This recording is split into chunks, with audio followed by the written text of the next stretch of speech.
Welcome to the Capitol Report. I'm your host, Kendall Wingrove, and we're here today with State Senator Roger Kahn. Nice to be here. Nice to talk with you.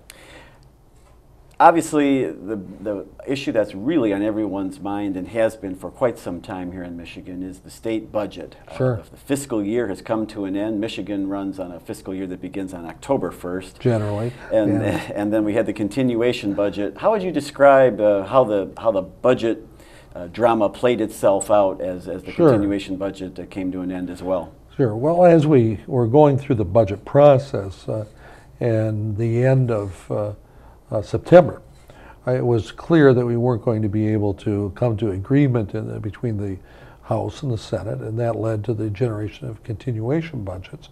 It gave us some time to work out the remaining areas where there were unsolvable differences. Not saying that we'd solved all the differences, but at least we were able to come up with things that we could vote on. And the end result of that were the budgets that reached the governor's desk and that she acted on. Unfortunately, during the construction of these budgets, we had a difficulty in getting an agreement on agreeing from all three parties, that is the House, the Senate, and the governor. So these budgets were largely constructed without direct or a lot of direct input from the governor. Her input came later in the veto process to speak of. This is an unusual way of doing budgets in the state of Michigan. Usually there's a agreement going in on what the money is going to be, what the general programs are going to be, and to one degree or another, largely what the results are going to be. That wasn't the case in Michigan this year, and led to, well, the continuation budgets, subsequent vetoes, continued difficulty in deciding on how we're going to construct even next year's budgets. Now, so it's a problem. Ironically, the Senate Republicans passed all the budgets and sent a balanced budget on its way at least to the House, and so it was fully funded, and it did not create a problem and did not merit any tax increases. That's true, and it is ironic in the sense that you would think that that sort of leadership would have come from, in particular, the administration, but it did not this year, in part over their angst, their worry about the degree of reductions that would be required. If it wasn't going to come from the administration, then you would have thought it would have come from the House, who were supposed to be her representatives in the legislature. But they had the same problems, and I'm proud to say that the Senate stood up to the responsibility that we were entrusted to exercise by the people of Michigan to come up with a budget that will allow us to live within our means, whether it's fun or not fun, or happy or painful. We do have that responsibility, and it's not only from the people of Michigan, but historically from the people of Michigan in the Constitution that we're sworn to uphold. And we did pass budgets that were balanced and that lived within our means. The budget that so many people are familiar with and aware of course, is the education budget, yes. the K through 12 budget. Yes. Help our viewers understand that even though the Senate sent over a plan that did not harm schools as much, yes. The governor chose an entirely different route.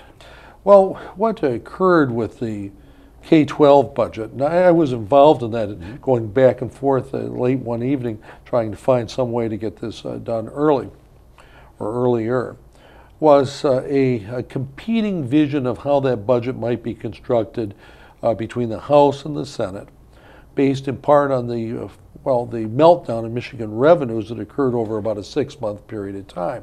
The House budgets, as constructed, were based upon unsupportable income revenue numbers that we generated in January. The Senate's were more realistic, that dealt with the numbers were present in May. And the Senate budgets had within them, yes, some reductions. The reductions were flexible and smaller than we're facing today. There was not an agreement between the House and the Senate on those. We spent most of one evening, trying to iron that out. And at the end of the day, that could not be done, and led to us having to come back later to come to an agreement. That agreement ultimately was a larger reduction to the schools than we thought we were going to have to do. We thought we could do it with $110 per student. We still feel that way, by the way. However, the House did not agree with the structure, and ultimately neither did the governor. Well, in trying to come together with what additional monies might be needed to avoid some of the cuts that the governor then imposed, we sent to the House $307.9 million worth of additional funding to avoid further cuts in the K-12 budget. And those sit over there yet today. Now, how do you account for that with those options available to them? Why don't House members approve those measures and help the school children? Well, they have their own view of how that ought to be done, and some of it is being, unfortunately, caught up in, well, do it my way or do it my way, and or my way. All three parties saying that, and it's my hope that there'll be this month some get together and work out a compromise solution. Part of the problem here, from the point of view of the House, is that we're looking at the Michigan business tax. Part of the $307.9 million was to reduce the surcharge on the business tax. The folks in the House aren't particularly fond of that portion of the solution. They like a bit the stuff that we have there that will reduce the cuts to K-12, but the other part they don't like. And that is part of the angst that is part of the difficulty of working through this. And then the House's view of where else the monies might come is a competitive issue too.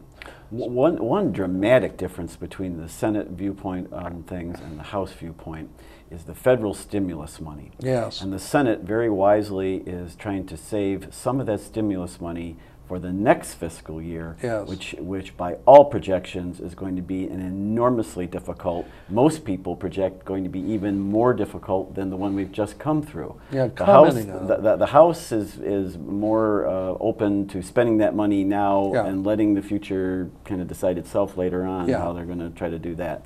In commenting on that, and that's true, they're among the competing ideas that are out there aren't just what the level of reductions are going to be, what the amount of revenue is in the state of Michigan, how to spend it next year. There's also, as you're pointing out, the issue of next year.